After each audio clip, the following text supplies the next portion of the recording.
uma história mais ou menos antiga. Ela começou em 2009, quando alguém me disse, sabe aquelas passagens que a gente brincava de bicicleta? Pois então, estão sendo fechadas e vendidas. Como assim? Na época eu estudava, fazia Direito na faculdade do Ministério Público e tinha um grupo de Direito Urbanístico. Aí eu disse, vou levar para eles, vamos ver o que a gente pode fazer, porque eu achava que isso aí, de alguma forma, não estava certo. E aí a gente fez toda uma história, tanto da Vila Assunção como uma cidade-jardim, né, toda a estrutura que a Vila Assunção tem e todos os problemas jurídicos dessas vendas, porque, como poderia ser feito, já que são áreas públicas, como poderia ser feita essa venda de uma área pública e por quê, quem, como, o que aconteceu, pediram, foi, né, bom, um dossiê levantando todos os problemas legais, né, de que não poderia ter sido feita essa venda, a não ser que a área fosse desgravada como área pública, mas para isso tinha procedimentos, como uma audiência pública, como perguntar para a comunidade se era exatamente isso que eles queriam.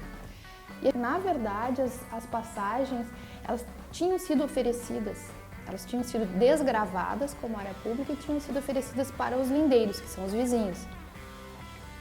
É possível que em determinado momento eles tenham pedido para comprar, mas de qualquer forma houve irregularidade, porque não houve audiência pública nos termos que deveria, ou seja, dentro da comunidade, até assim uma ata com assinaturas. A gente acabou descobrindo que houve uma espécie de audiência pública no Colégio Padre Róis, que é na Tristeza e não na Assunção, com 3 pessoas.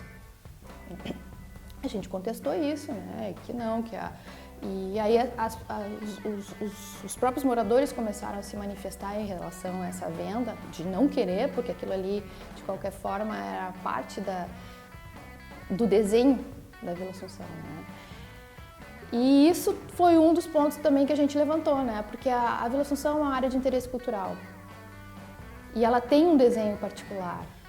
E as passagens, elas são mais do que passagens, elas são elementos urbanísticos que caracterizam a vila, além do que tem uma questão de mobilidade também, né, uma questão prática, né, além da beleza e, enfim, do patrimônio cultural, existe a mobilidade, porque são áreas muito grandes, né, então a gente tem também legislação a respeito disso, que as quadras têm que ter determinada metragem. Denunciamos, pegamos esse dossiê que a gente fez, denunciou-se na OMP e a partir disso o MP fez um inquérito civil e nós fizemos uma audiência, a comunidade chamou uma audiência junto com o Ministério Público, aí vieram 100 pessoas, realmente as pessoas todas se manifestaram a favor da manutenção das passagens em todos os aspectos, né?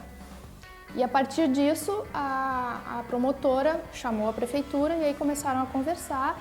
E em vez de ela fazer uma ação civil pública, ela achou por bem fazer um acordo, uma espécie de acordo, que chama-se Termo de Ajustamento de Conduta, né? O TAC, o famoso TAC. Assim, o mais legal é que a partir desse TAC, as passagens têm uma proteção, porque elas não tinham uma proteção específica, elas eram elementos que constituíam a paisagem. A partir de agora elas têm uma proteção, a partir desse TAC, é o artigo número 1 do TAC.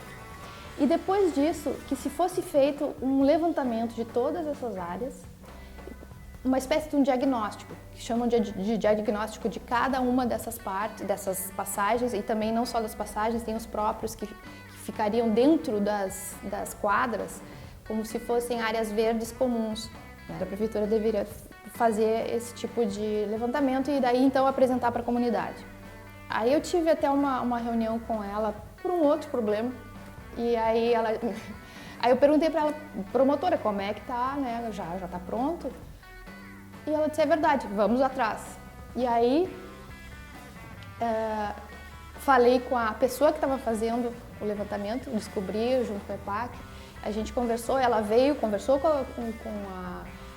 na época, a presidente da prova, a Cléa, e aí a gente conversou e foi muito bom, porque ela entendeu a comunidade, ela entendeu aquilo, o quanto fazia parte da história e a parte afetiva, né, daquelas escadarias. Foi muito interessante, foi um trabalho muito bem feito. Foi realmente uma pessoa que se preocupou, uma pessoa que se preocupa com o patrimônio. Ela é uma arquiteta que já trabalhou no IPHAN.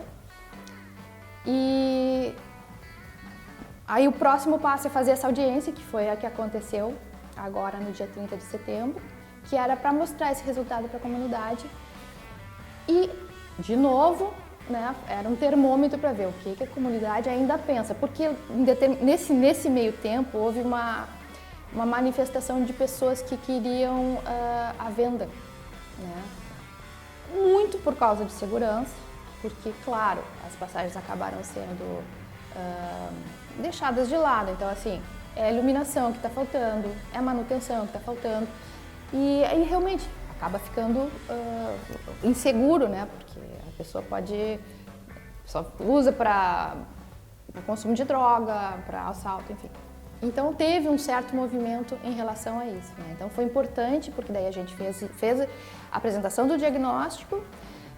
Estavam presentes, assim, desde do Departamento de Patrimônio do município, né? EPAC, estava o custódio, que é da memória, estava o vice-prefeito, e estava a promotora, a Annelise, o pessoal da PGM, da Procuradoria-Geral do Município. A comunidade se posicionou a favor da manutenção.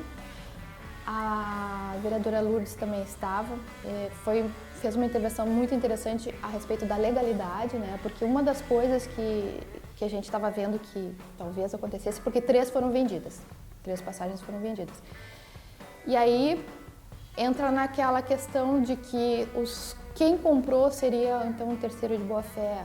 Então desfazer esse contrato poderia causar de alguma forma prejuízo para alguém que talvez não, né, se tivesse de boa-fé, foi oferecido, e aí, né, então teve sempre essa preocupação, principalmente por parte do Ministério Público, e a Prefeitura também é uma dos argumentos que usava, né?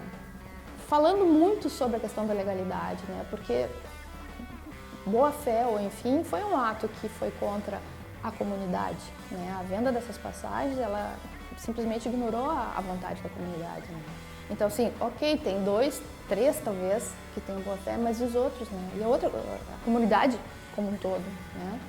E a partir de então agora vai se fazer, e foi daí a palavra do vice-prefeito, né, de que a prefeitura deve fazer a sua meia-culpa, né, nas coisas que errou, mas que a comunidade também deverá, de alguma forma, entrar, né, por exemplo, ajudar ou cuidar, tem que fazer a sua parte, enfim.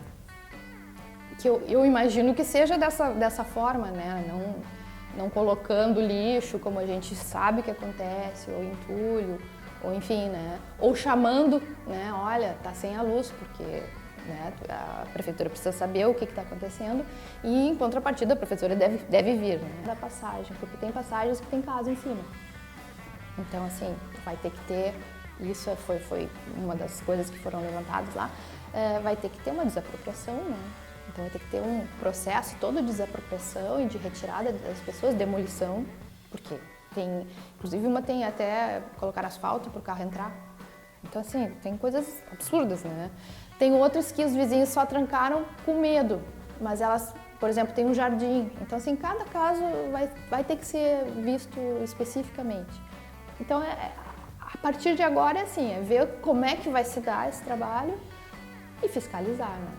E fiscalizar não só o trabalho, mas se integrar na comunidade a fim de proteger essas passagens, que eu acho que isso talvez a contrapartida que a gente possa dar é a manutenção, né?